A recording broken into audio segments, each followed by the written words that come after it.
El tema, ¿verdad?, es el árbitro, es, digamos, el título, donde vamos a estar, pues, hablando un poco acerca de la exclusividad que tiene, ¿verdad?, aquel personaje en el cual nosotros, pues, hemos depositado nuestra fe, ¿verdad? Y antes de pasar al texto bíblico, quería decirles, ¿verdad?, que hace poco jugó El Salvador, no sé si ustedes se dieron cuenta, ¿verdad?, contra Guatemala. Y los guatemaltecos, antes del partido, eso muchas veces ha sucedido, ha pasado, que se habla de más. Decían que El Salvador no puede jugar fútbol y que juega con pelotas cuadradas, ¿verdad?, sin saber que le iban a ganar, ¿verdad? Entonces, bien tremendo eso, porque, hermano, pasó pues lo que muchas veces uno no espera, ¿verdad? Así es que dentro del campo de fútbol vamos a encontrar nosotros un balón y dos equipos. Cada uno de los equipos cuenta con cierto número de jugadores, pero que en medio de los dos equipos existe y está, ¿verdad?, una persona que está mediando en aquellas faltas que cometa cada uno de aquellos jugadores. Esta persona se llama árbitro, y el árbitro es el que está, como le digo, mediando entre los dos equipos. Él es el que está imponiendo las reglas, las normas, y también el que impone lo que es la sanción. El árbitro es necesario, porque sin el árbitro entonces se degenera todo aquello. Eso es como en el ámbito de la vida común entre los seres humanos.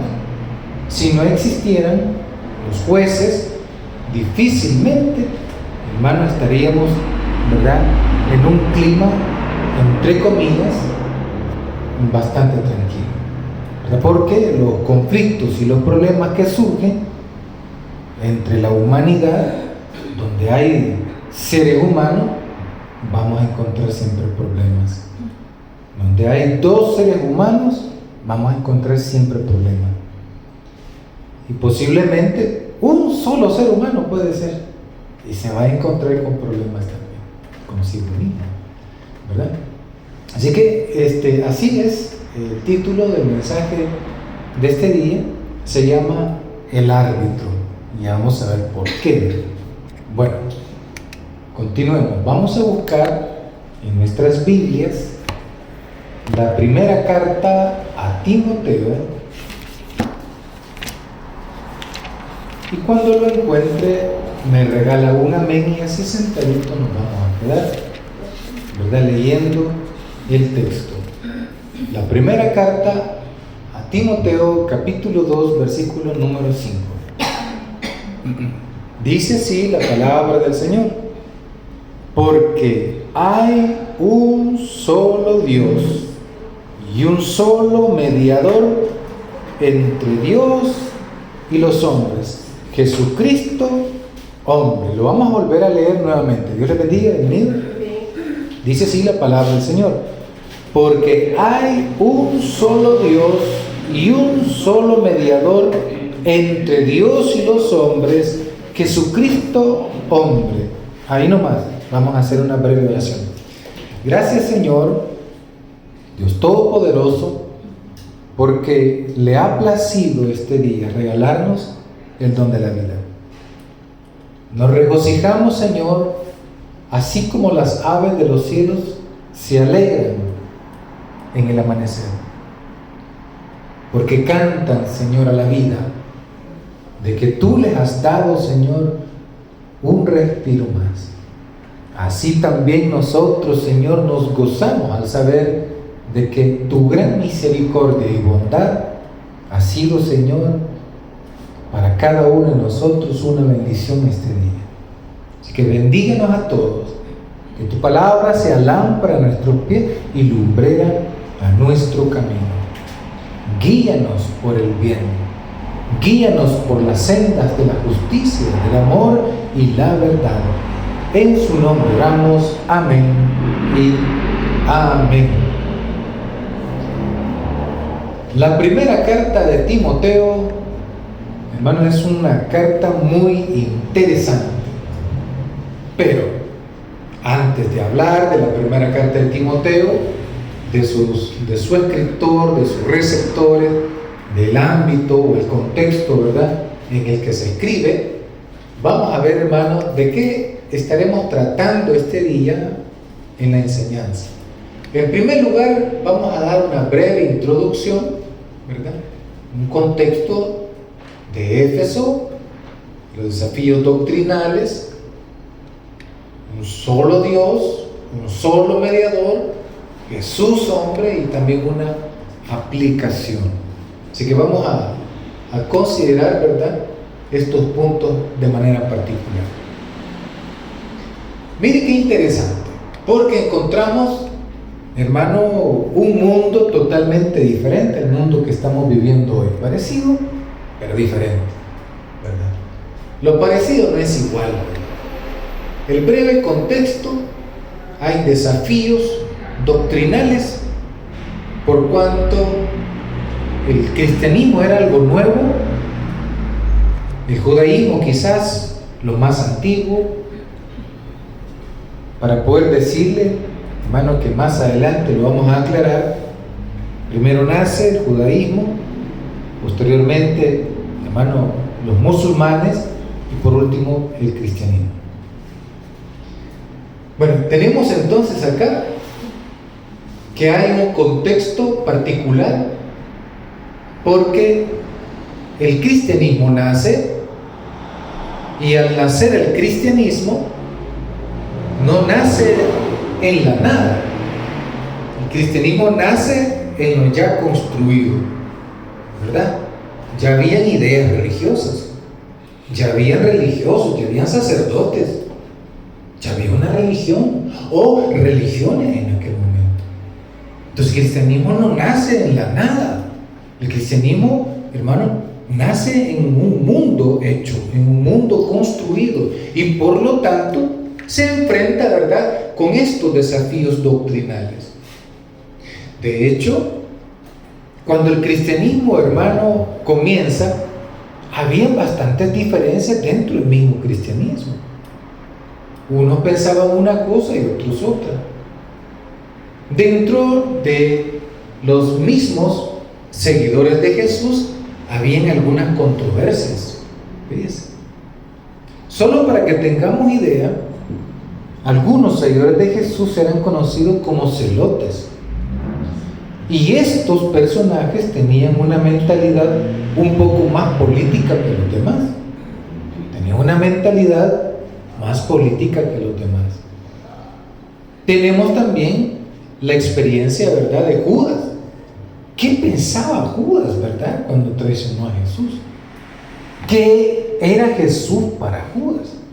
Solo allí, en dos, ¿verdad?, ejemplos, podemos decir que en el mismo interior de los seguidores de Jesús tenían pensamientos distintos en cuanto, ¿verdad?, a lo que estaban experimentando con Jesús.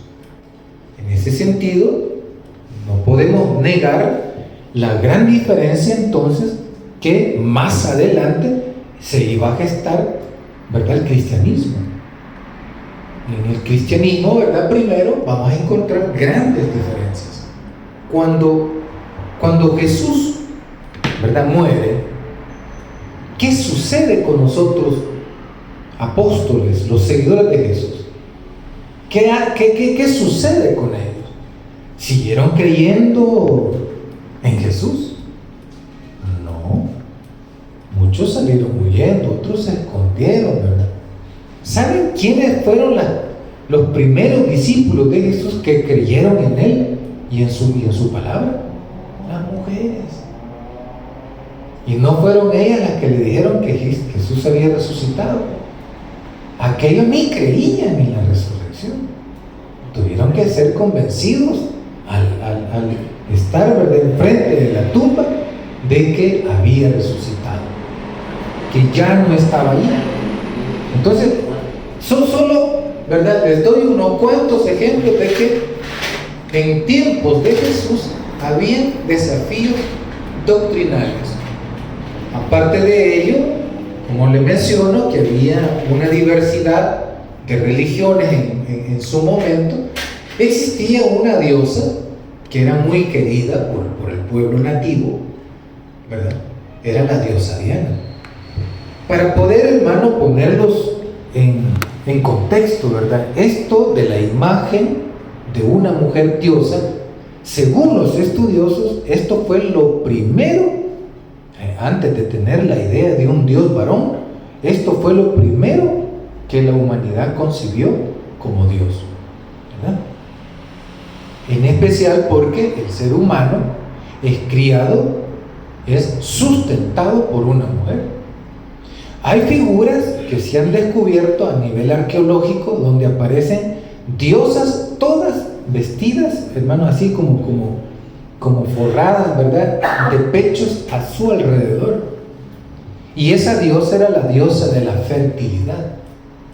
En todos los pueblos a nivel del mundo, los más antiguos, hay evidencia, ¿verdad?, que se ha encontrado de que en un momento particular el ser humano le rendía culto no a un dios varón, sino a una diosa mujer. De ahí viene, hermano, una cantidad enorme de leyendas alrededor de una cantidad de dioses. Diana era la diosa griega Artemis de la fertilidad o cazadora. Aquí podemos ver una imagen, ¿verdad?, una figura. Recordemos cuando Jesús de Nazaret se fue, quedaron los discípulos. ¿De qué religión eran los discípulos de Jesús? Judíos. Amén. Judíos. Y el judío no era el griego no era judío, pero en un momento determinado las enseñanzas acercan estas dos culturas y hacen una. Pero al hacer una cultura, cada una de estas dos sociedades llevaban sus saberes también, y por lo tanto iban a ser, hermano, una cuestión, ¿verdad?, de dificultades, iban a crear dificultades en el interior de la nueva forma, ¿verdad?, de construcción de vida a nivel religioso. Entonces es bien importante, ¿verdad?, porque en esos tiempos, imagínense, esta carta se escribió durante los años 62 al 65 después de Cristo. Y por supuesto, Timoteo es el destinatario. O sea, no se sabe a ciencia cierta si fue Pablo quien la escribió. Hay un movimiento, ¿verdad?, de la crítica literaria surgida alrededor del siglo XIX al siglo XX, que dice de que esta carta no fue escrita por Pablo, sino por alguien más. Y este tipo de cartas siempre, hermano y hermana, pues en su contenido hay palabras que no se encuentran en otros textos que Pablo escribió, como la carta a los Romanos y Corintios. Aquí hay una gran diferencia. En el contenido de esta carta hay diferencias de la forma de escritura. Es bastante formal, según la crítica literaria. Pero en todo caso, yo siempre digo esto: a nosotros los receptores en nuestros tiempos no nos interesa realmente quién escribió la carta, sino nos interesa su contenido. Amén. Nos interesa el mensaje, ¿verdad? Que se den duro otros, pero lo que a nosotros nos interesa es su contenido. Por algo se ha preservado, ¿verdad?, el texto. En ese sentido, ¿verdad?, lo que sí no es discutible, que la carta fue dirigida, ¿verdad?, a un discípulo llamado Timoteo. Y Timoteo, hermanos, era joven. Cuando decimos joven, estamos hablando alrededor de los 40 años todavía. En aquellos tiempos se consideraba joven todavía una persona de alrededor de los 40 años, ¿verdad? En ese sentido, podemos encontrar también que habían falsos maestros Esto es como una introducción, ¿verdad?, para conocer el mundo en el cual vivía Timoteo. Había desorden en el culto y tensiones en el liderazgo. O sea, esto siempre se ha dado, hermano. Si no, pues veamos la historia de cada una de las iglesias. Hay personas que ya no quieren estar en las iglesias porque quieren ser, hermano, el pastor, ¿verdad?, de la iglesia, o la pastora de la iglesia. Así que las dividen, salen con un grupo de hermanos y se instalan, ¿verdad?, una iglesia. Y no saben lo difícil que es el ejercicio del pastorado. No saben, ¿verdad? Pero bueno, se dan, ¿verdad?, como en buen salvadoreño se dice, se dan garabato a sí mismo y, hermanos, se van a enfrentar, ¿verdad?, a esa realidad. Por ejemplo, en esto de la pandemia, muchos de los líderes religiosos que tenían sus iglesias desistieron del pastorado, porque no es fácil, ¿verdad? No es sencillo. Y en ese sentido, ¿verdad?, podemos decir, hermanos, que siempre van a haber tensiones, va a haber desorden en el culto, pero ¿qué tipo de desorden? Por eso es que se escribe la carta para corregir. ¿Se recuerda usted la carta a los Corintios? Cuando Pablo está corrigiendo, cuando se celebra la Santa Cena, y en la Santa Cena ocurría algo.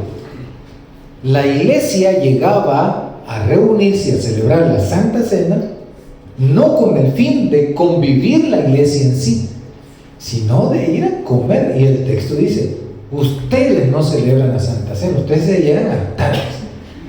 Así. Y no solo eso, también se embriagan. Imagínense una iglesia, borrachos. Así celebraban la Santa Cena. Y por eso Pablo dice: no, las cosas no deben de ser así. Entonces las cartas son elaboradas con el fin de corregir un desorden. Un desorden. No crea usted entonces que los problemas son únicos dentro de una organización religiosa. Aquí hay muchos problemas, dice. No, mejor me voy, y se va a otra iglesia y es peor el asunto. Amén, iglesia.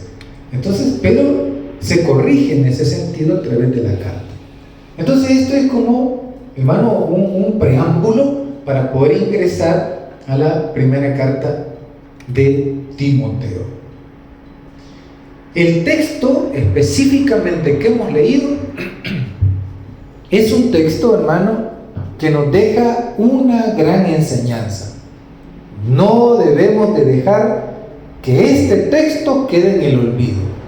Este texto debe de ser memorizado. Es una tarea que les voy a dejar este día en particular, de procurar recordar o memorizar este texto, porque en un momento determinado de nuestra vida lo vamos a ocupar.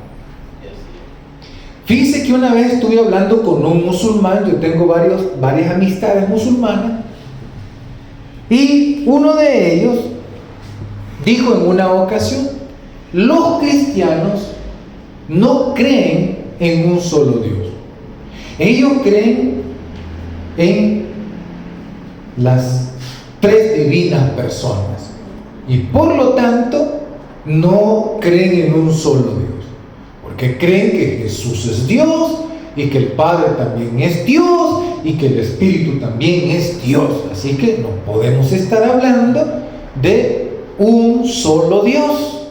¿Ustedes qué creen al respecto? ¿Tienen razón o no tienen razón ellos? ¿O qué argumento nosotros les vamos a dar? ¿Verdad? Porque este texto es bien claro, ¿verdad? Como le dije en un principio, hubieron dos culturas que se unifican: los judíos y los griegos. Los griegos creen en muchos dioses, los judíos no.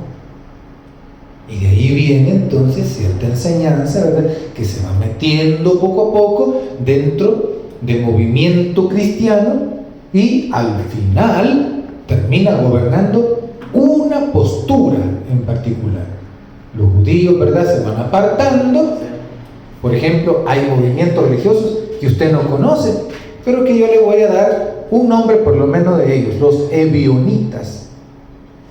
Los ebionitas, descendientes de los primeros creyentes que aceptaban, hermano, la divinidad, pero representada por el Padre. Creían en Jesús, creían en el Espíritu, pero no creían que estos fueran, ¿verdad?, dioses también. Los ebionitas, búsquela ahí en internet, ¿verdad? Busque información acerca de ellos. Que en el transcurso del camino, ¿verdad?, se fue disgregando, como desapareciendo, pero que se manifiestan también en otro modelo, ¿verdad?, de religiosidad. Entonces tenemos, esto lo hago, hermano, no para causar incomodidad, sino para que comencemos a pensar. Algo que nosotros tenemos como iglesia es que aquí sí nos enseñan a pensar la fe, ¿sí? La fe no es una fe muerta, la fe es una fe viva. Así que vamos a procurar, ¿verdad?, hablar acerca de esto. El monoteísmo cristiano. Cuando hablamos de mono, es uno, ¿sí? Ismo o teísmo, Dios. Mono, Dios, un solo Dios. No sé, le vuelvo a explicar. Es una palabra compuesta, monoteísmo. Mono es uno, teísmo es Dios. Un solo Dios. El monoteísmo cristiano. ¿A qué se refiere esta expresión? Nosotros somos herencia del judaísmo de Jesús. Nosotros somos herencia del judaísmo de Jesús. No somos judíos, pero sí hemos aceptado ciertas enseñanzas judías que son propicias para una vida distinta. Por ejemplo, la conversión es, ¿verdad?, algo que nosotros hemos heredado del judaísmo. La idea de un solo Dios, desde Abraham hasta nuestros tiempos, que no aceptaba una imagen distinta, creados por el hombre, ya sea por pensamiento o por, hermano, por la creación de sus propias manos, a través de la arcilla, a través de cualquier metal, pintura o cualquier representación, ya sea de lo que está en lo alto de los cielos, lo que está sobre la tierra o lo que puede estar debajo de la tierra. No se puede representar a Dios de ninguna manera. No podemos representar a Dios de ninguna manera, porque Dios, según el Antiguo Testamento, la enseñanza judía dice que Dios, hermano, es Dios celoso. Amén, iglesia. Es Dios celoso. En una ocasión, un gran profeta del Antiguo Testamento se enfrenta con otros profetas, los profetas de Baal, e hicieron una apuesta. A mí me gustan las apuestas, ¿verdad? ¿Cuánto apostamos? Si es así o no es así, dice, $2, dice, $5, $10. Bueno, estos apostaron, pero no apostaron en nada. Simplemente, hermano, estaban hablando acerca de quién era el Dios viviente que estos representaban. Así que de tal manera se dio, ¿verdad?, el asunto, e hicieron, ¿verdad?, lo que hicieron los dos grupos. Primero comenzaron los profetas de Baal, que eran más de 400 o 400, digamos, aunque ese es un número, ¿verdad?, simbólico. Pero bien, estaban los dos grupos y vienen los profetas de Baal y comienzan a clamar a su Dios. Dice la Escritura que danzaban. ¿Ves? Qué interesante eso. Dice que danzaban, se rasgaban, ¿verdad?, sus prendas de vestir, también su piel, derramaban sangre para que su Dios se manifestase. Y allá estaba, viendo todo ese espectáculo, el otro profeta de Yahvé, y de repente, ¿verdad?, nada ocurrió. Aquel se mofaba de los demás, ¿no? Quizás está comiendo su charamusca allá en la esquina, y pero es que no viene, le dice. La charamusca es un buen salvadoreño, ¿verdad? Un refresco embolsadito, congelado. Y en ese sentido, ¿verdad? Le toca la oportunidad al otro gran profeta, y hermano, Dios se manifestó bajo fuego del cielo, ¿verdad? Y desarmó prácticamente todo aquello, ¿verdad?, que aparentaban los otros religiosos. Dios en ningún momento le dijo a este hombre: matalos, ¿verdad?, porque yo soy celoso. No. Lo hizo porque le nació a él, no porque Dios se lo haya dicho. Aquí podemos ver una estatuilla, ¿verdad? Son hallazgos arqueológicos y que representa, ¿verdad?, un Dios. Todo aquello, según lo que aprendimos hace poco, ¿verdad?, a través, hermano, de uno de los representantes judíos a nivel histórico, alrededor de los años 1200, 300, y que era apodado Maimónides. Maimónides decía que cualquier, ¿verdad?, representación que sea mediador entre Dios y los hombres, estamos de cara, hermano, a la idolatría. Amén. Estamos de cara a la idolatría. Entonces, ¿verdad?, esta estatuilla tiene una representación, ¿verdad?, de un ídolo que tiene el poder para mediar entre la gracia divina, para que me conceda a mí un milagro, ¿verdad?, ese Dios, ¿verdad?, que está allí, no aquí, sino que este es el mediador. Este es el mediador. Por eso vamos a encontrar personas que van a andar con ciertos amuletos dentro de sus carteras: una pata de conejo, una herradura en su casa, una escoba detrás de la casa, ¿verdad?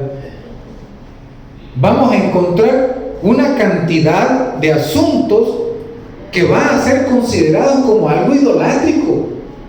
Hay personas que no salen de sus casas si no revisan el horóscopo, a ver qué dice.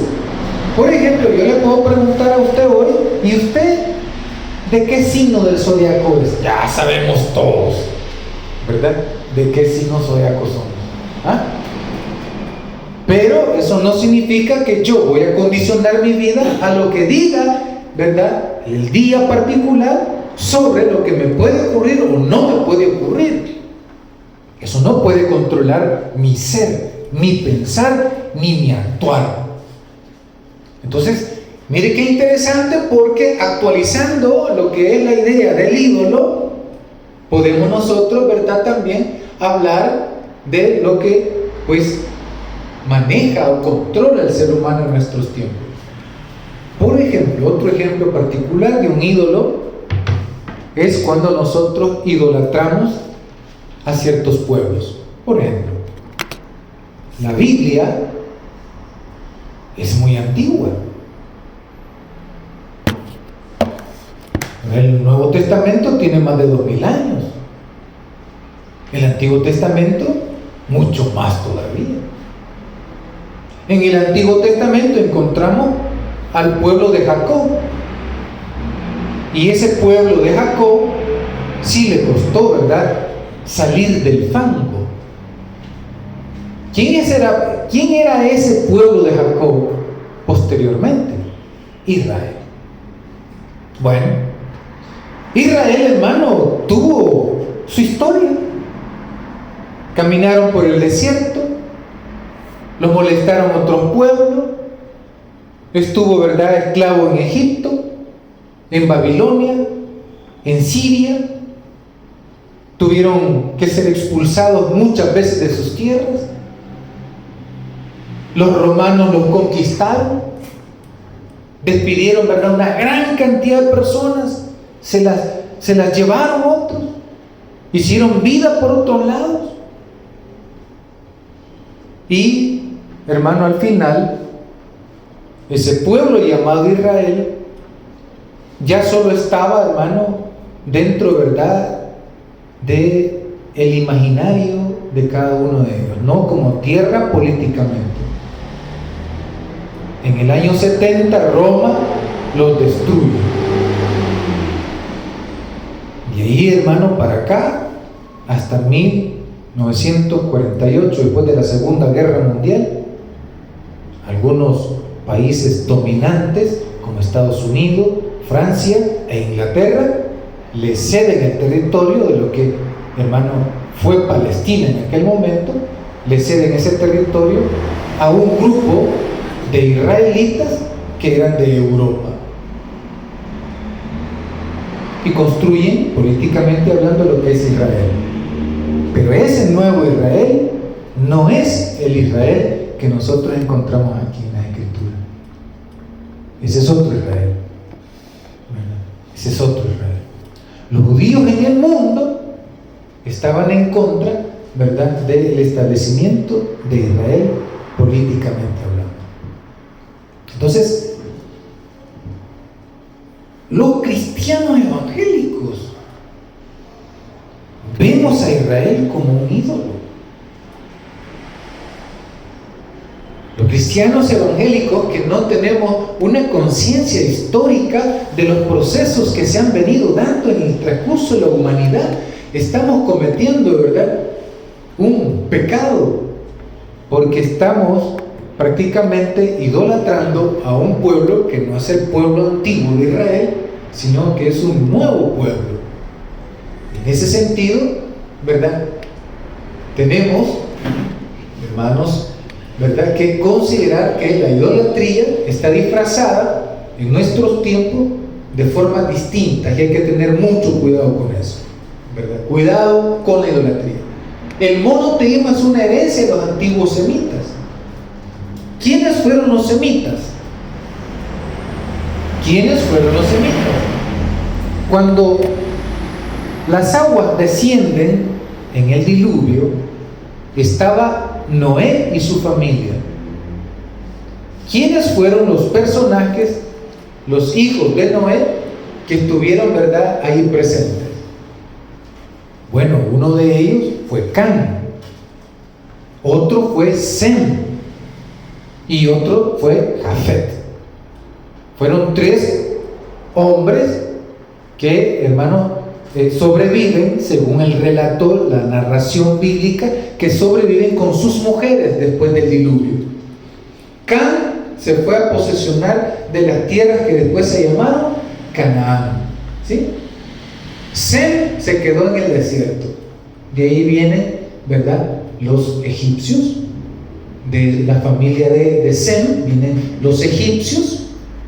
Los cananeos también eran familia de ellos, pero procedían de Noé, ¿sí?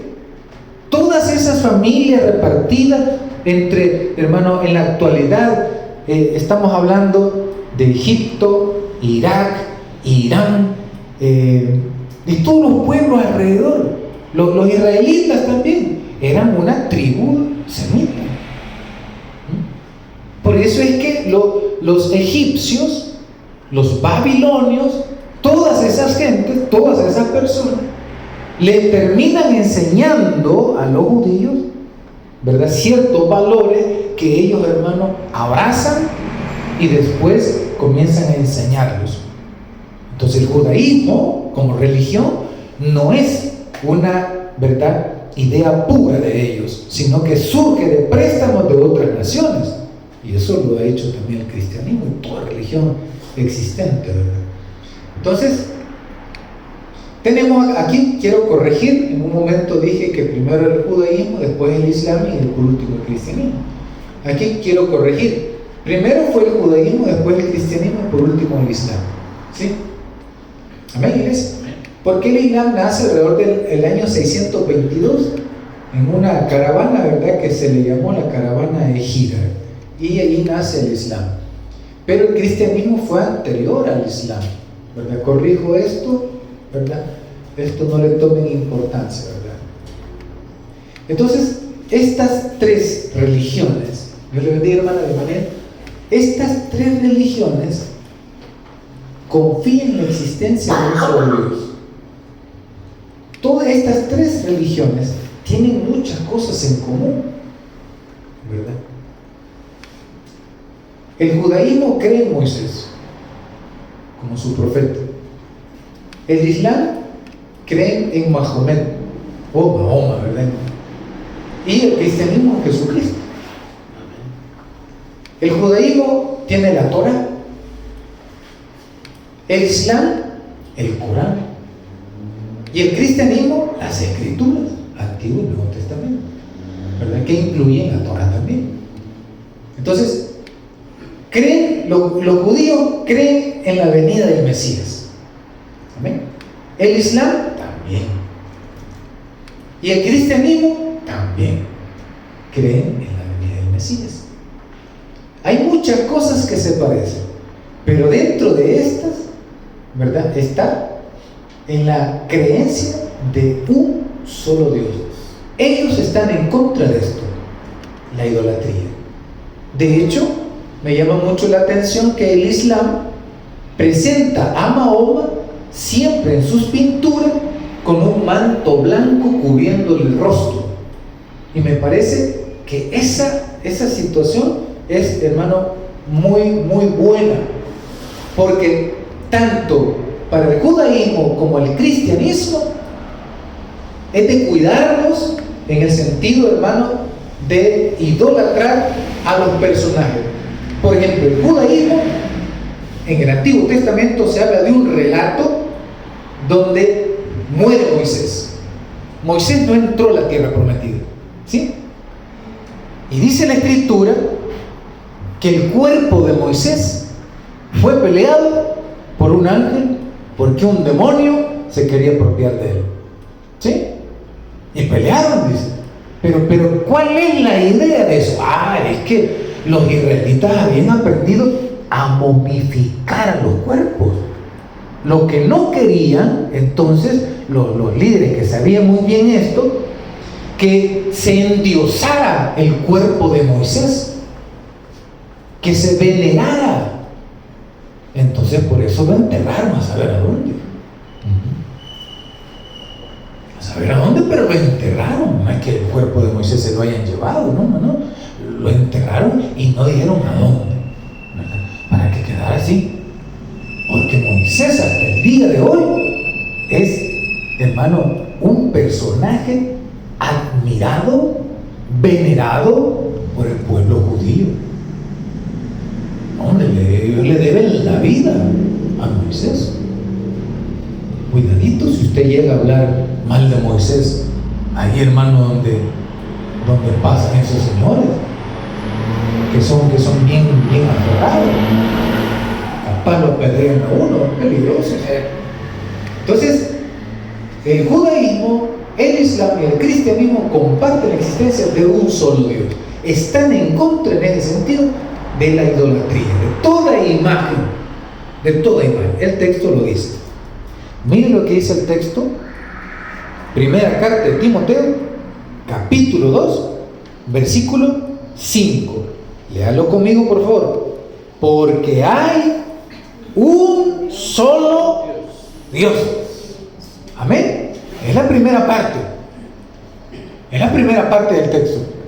Primera de Timoteo 2:5.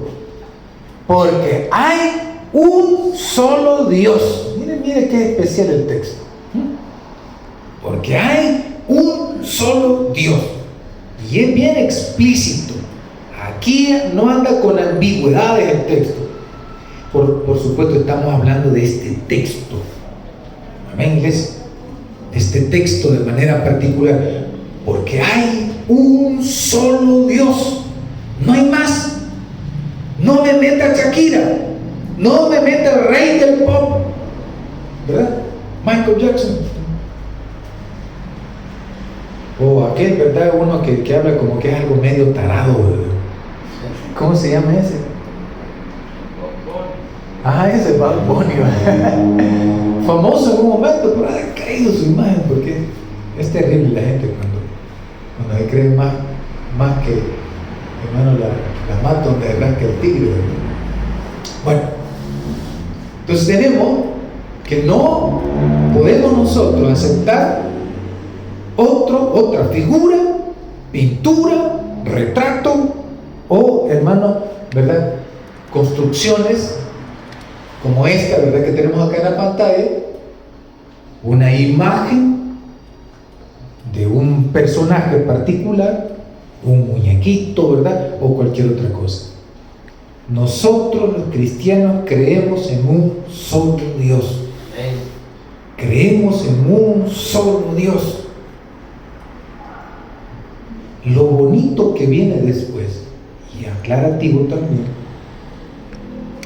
es esto, ¿verdad? El mismo texto nos está diciendo que son dos personajes distintos. Porque hay un solo Dios y un solo mediador. Porque hay un solo Dios y hay un solo mediador. Esto, cuando uno está frente al juez, hay dos partes que están en pugna. Y la persona que está mediando entre el caso particular o las pretensiones de cada una de las partes es el abogado. De hecho, Jesucristo recibe, ¿verdad?, ese título de abogado también. ¿Sí? Amén. Amén. Jesucristo recibe el título de abogado. ¿Y qué es el abogado? Es la persona que aboga por mi causa. Es el sujeto, es el personaje que va a estar peleando por mi causa. Porque conoce de la ley, porque es técnico, ¿verdad?, y va a defender según todos los términos legales habidos y por haber, ocupando, ¿verdad?, todas las herramientas para poder defender mi caso ante el juez. Hay un ángel acusador también, ¿verdad? Allá estaba en el Antiguo Testamento un hombre que lo había perdido todo, ¿verdad?, pero que antes de eso era un hombre cosa seria. Era el hombre más rico de Oriente, y justo también. Todavía hacía sacrificios por sus hijos, y decía él en sus adentros: no vaya a ser que mis hijos hayan pecado, ¿verdad?, y le voy a ofrecer un sacrificio a Dios para que les perdone sus faltas. Pero como eran, hermano, botarata los hijos, ¿verdad?, los hijos no reconocían el esfuerzo de su papá. Dios le bendiga, hermana, pasa adelante. Los hijos no reconocían el esfuerzo del papá y se las veían solo de fiesta, hermano, como aquellos hijos, ¿verdad?, que el papá construye una empresa, ¿verdad?, y la mantiene siempre pujante con sus contactos, ¿verdad?, y allí pues llevan el negocio de la familia. Pero una vez muere el papá, vienen los hijos y se consumen todo. Es como aquel que tiene la tienda, ¿verdad?, en su casita y se está comiendo todo. Amén. Va a llegar un momento que la ganancia no la va a ver. Amén o no amén. Amén. ¿Sí? Entonces, Jesucristo, hermano, se convierte en el mediador. Y en ese sentido, podemos nosotros, ¿verdad?, hablar un poco acerca de cómo se entendía el asunto de quiénes podían acercarse a Dios directamente. Mira, esto es bien interesante. ¿Quiénes se podían acercar a Dios directamente en tiempo de Jesús? Había un templo. Y todo el andamiaje histórico a nivel del judaísmo entendían que los hijos de Leví eran los que tenían que ser los sacerdotes. Aarón era un sacerdote. Y la línea de él, la descendencia de él, iban a nacer otros también. En tiempos de Jesús había todo un andamiaje, ¿verdad?, ya construido. Los únicos que podían mediar ante Dios era esa orden sacerdotal. Nadie más podía. Si usted quería que alguien mediara por usted, usted no podía tener un acceso directo ante Dios. Tenía que ser ante el sacerdote. El sacerdote era el único, ¿verdad?, que tenía esa autoridad. O así se les había explicado, así se les había enseñado. Pero vino Jesús y su lenguaje tan particular comenzó, ¿verdad?, a generar esa incomodidad en el sacerdocio. Porque Jesús, sin haber sido graduado en la Universidad de Teología, Jesús, ¿verdad?, podía temblar a ese sacerdocio con el gran conocimiento que tenían de la ley. Porque Jesús le decía papito a Dios. O sea, él antes de morir, él tenía un contacto directo. Él no tenía por qué estar yendo allá donde el sumo sacerdote o el otro sacerdote, ¿verdad?, para que mediaran por él. Él oraba en cualquier lugar y sabía que ahí encontraba a su papá. ¿Amén? Amén. Que ahí encontraba a Dios en todo momento, caminando en cualquier lugar donde estaba. Oraba por personas y la gracia divina se manifestaba y las personas sanaban. Es bien interesante la vida de Jesús porque nos presenta una lucha entre el bien y el mal, entre las ideas buenas y las ideas malas que corrompen y dañan el corazón. Y Jesús estaba en contra de ese mal, no solo del actuar de las personas malvadas, sino de las ideas que hacen que las personas actúen. Y Jesús vino a liberar a estas personas también. Entonces tenemos en ese sentido, ¿verdad?, un solo mediador. Jesús es el mediador. Cuando Él muere en la cruz del Calvario, simbólicamente el velo del templo se rasga en dos. Amén. El velo del templo se rasga en dos. Todos los años llegaban las personas a sacrificar un animalito para que sus faltas, sus pecados pudieran ser perdonados, pero solo duraba un año. Amén. Eso se les había enseñado. Vino Jesús, muere en la cruz del Calvario, derrama su sangre, y esa sangre, hermano, fue para darnos acceso a nosotros. Es increíble eso, ¿verdad? Nos da acceso a nosotros para tener un contacto directo con Dios. ¿Sí? Ya no necesitamos mediadores. Por eso la Iglesia Católica, hermano, se molestó con este tipo de mensaje en un momento determinado en la historia. Se molestó muchísimo. Por eso mandaron a apedrear a todos aquellos colportores que andaban en todo el territorio nacional. Colportor era aquella persona que andaba, hermano, promoviendo la Biblia, la Escritura. En todas partes, todos rincones andaban estos hombres. Y promovido, ¿verdad?, el odio a través del sacerdocio católico, apedrearon a muchos. Y hay conocimiento, ¿verdad?, de que aún le hayan quitado la vida, ¿verdad?, a ciertos cristianos que andaban ejerciendo, ¿verdad?, esa función, ¿verdad?, de llevar la palabra de Dios. Entonces tenemos un solo Dios y hay un solo mediador.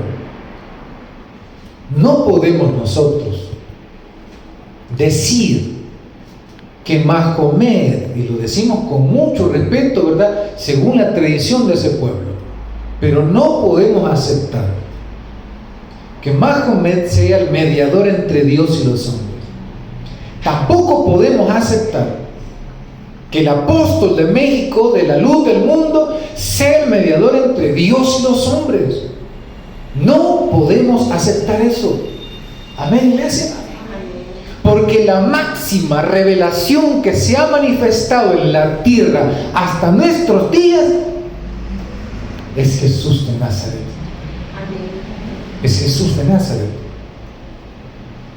No podemos venir a sustituirlo por cualquiera que llegue a inventar, hermano, una forma, ¿verdad?, de ideología religiosa cristiana para venir y sustituir a aquel que nos ha brindado la luz, la vida, con sus principios.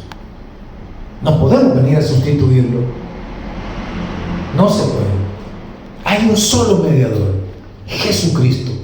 Y mire qué interesante también la otra frase, ¿verdad?, que aparece en el versículo número 5. ¿Está conmigo, iglesia? Vaya, dígale, hermano, que no se duerma, que está al lado suyo. Porque hay un solo, léalo conmigo, hermano, el versículo 5.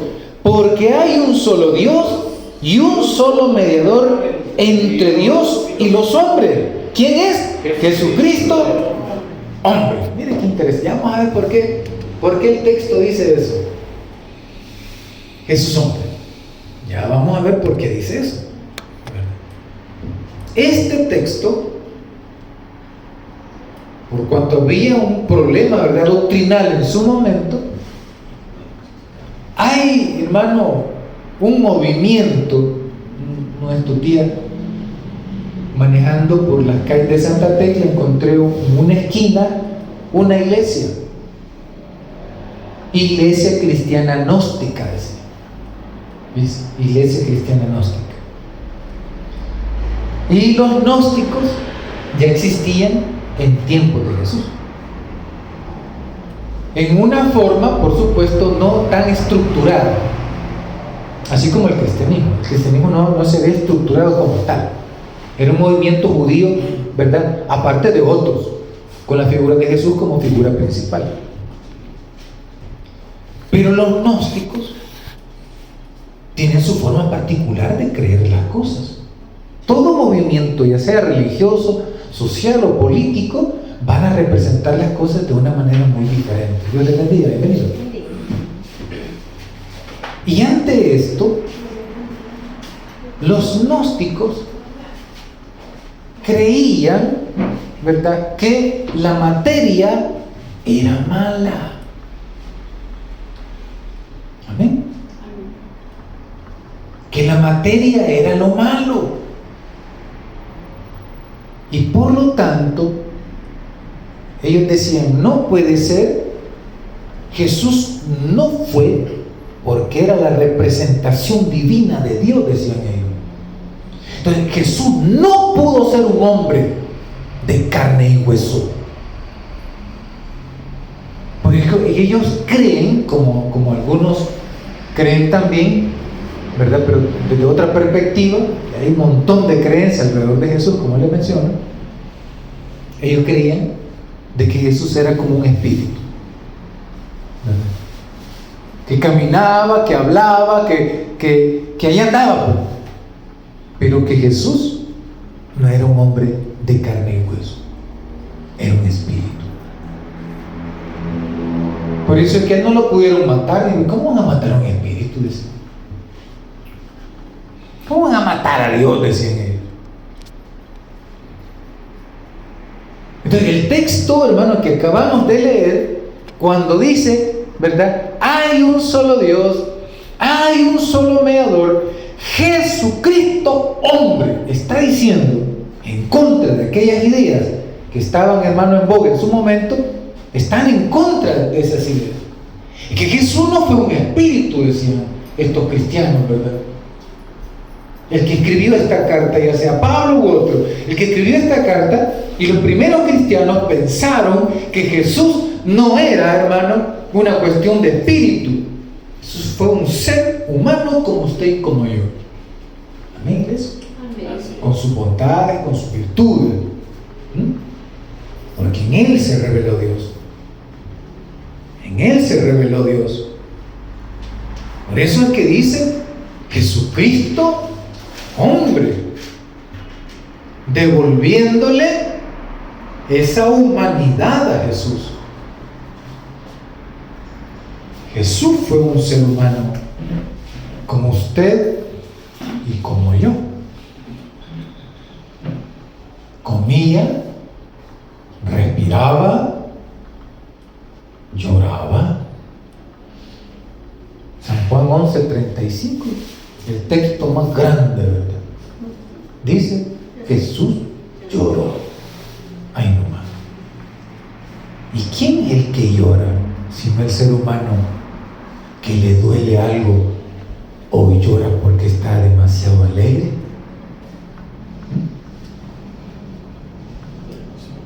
¿Jesús tuvo hambre? Sí, tuvo hambre. ¿Tuvo sed? Sí, tuvo sed. Son cualidades propias de un ser humano. ¿Jesús se enojó? Claro. ¿Y quién no se ha enojado? Pues, levante la mano. ¿Quién nunca se ha enojado? Oh, sí, pues. ¿Se enojó Jesús? Con cualidades puramente humanas. ¿Se enojó Jesús? Claro. ¿Le pegó Jesús en algún momento a él? Claro. Sí. Allá, hermano, cuando dice que entró al templo y va encontrando un montón de ventas, dice que hizo como un látigo, imagínense, agarrando al latigazo a la gente. Ay, hijo del diablo. Ahí no hay forma de correr aquello usted. Y esa presencia de Jesús allí en el templo le causó, dicen algunos escritores, su muerte.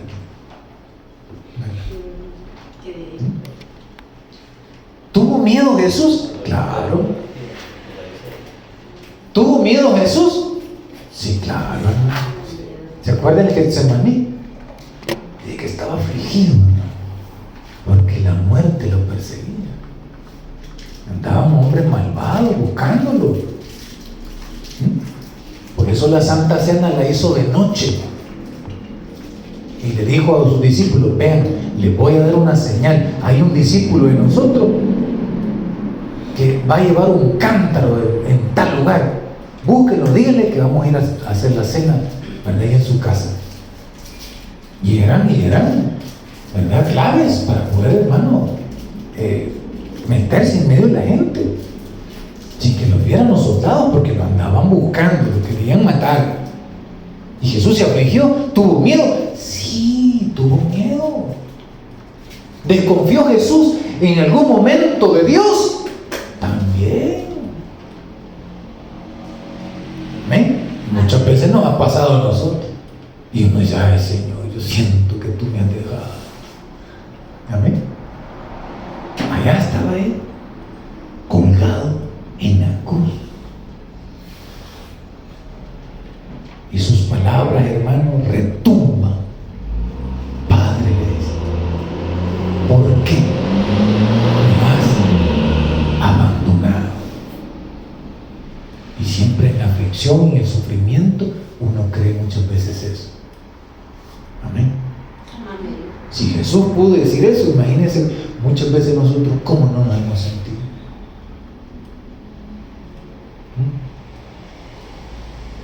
¿Es eso malo? No. Tenemos derecho de molestarnos también, en cierto modo. ¿Sí? Aunque después uno dice, perdóname, Señor. Cuando ya vemos que va alumbrando el amanecer, que las cosas van cambiando, y uno dice, Señor, perdóname por lo que dije. Entonces tenemos nosotros, hermano, a ese Jesús hombre. Es un choque con esa forma, hermano, de comprender. Es un choque con el gnosticismo. El gnosticismo creía que Jesús no fue realmente un hombre. El gnosticismo creía que Jesús fue un espíritu, que Dios no pudo haber, hermano, haber llegado en forma humana. Eso no. Por eso Juan, el Evangelio, dice, y el Verbo se hizo carne. O sea que sí fue un hombre. Sí, así es. Amén, iglesia. Amén. No fue un espíritu. Entonces ese hombre es el mediador. Ese hombre es el que intercede o hizo esa intercesión en su muerte. Y hoy tenemos acceso directo. Hoy yo puedo decir a Dios caminando: Señor, no me desampares. Puedo decir caminando o sentado, ¿verdad?, en la banca, en un parque, ver la naturaleza, ver los árboles, ver la corteza, ver las hojas y decir: Señor, gracias por la vida. Amén. Respirar profundo y decirle: Señor, lléname con tu presencia. Señor, gracias porque puedo tomarme una taza de café todavía. Amén. Amén. Gracias por este refresco o este juguito de naranja o por esta limonada, Señor. Gracias te doy.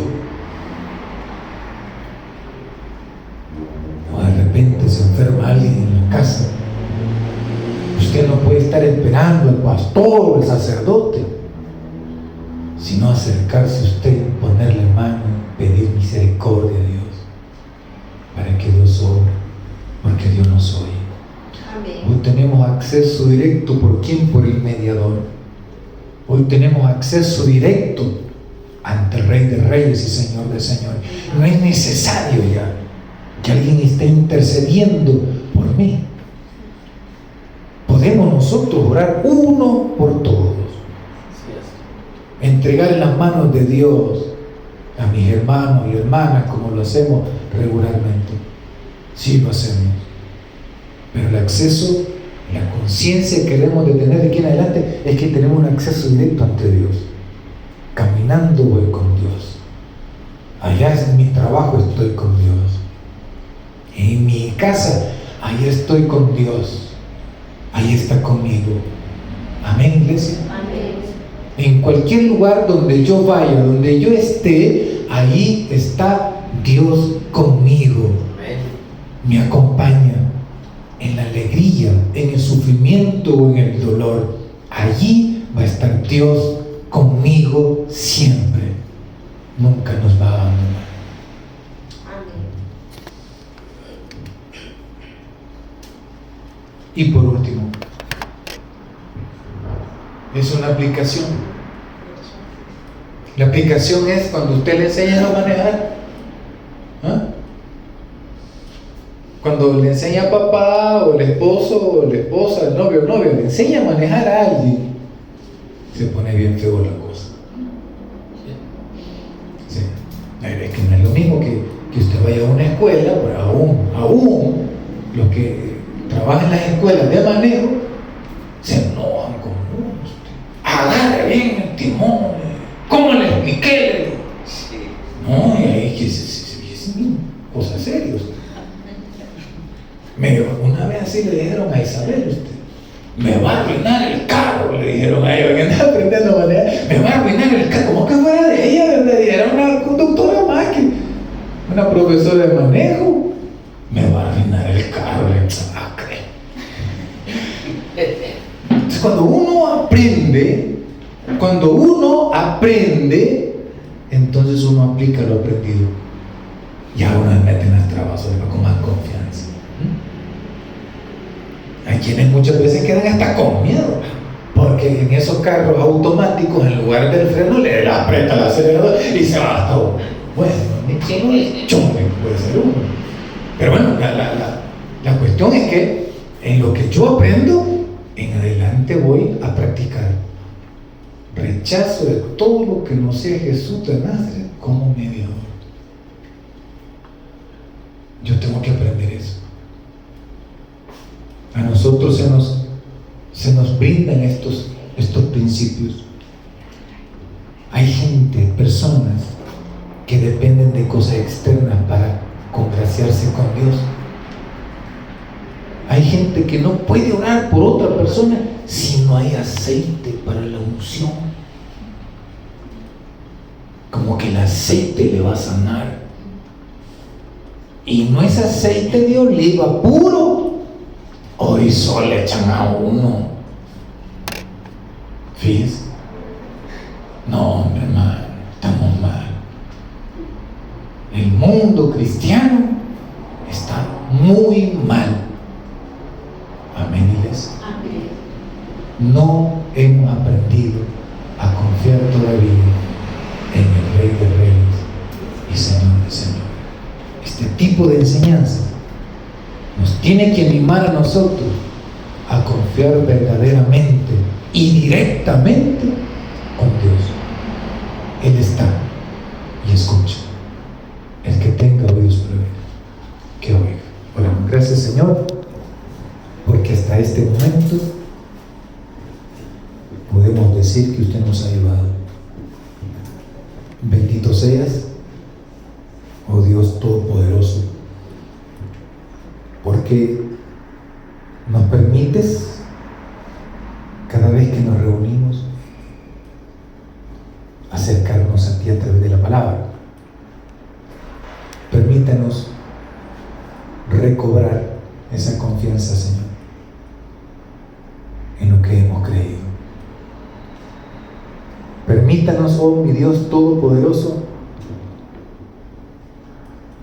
rechazar todo aquello que impide mi plena adoración y confianza en ti.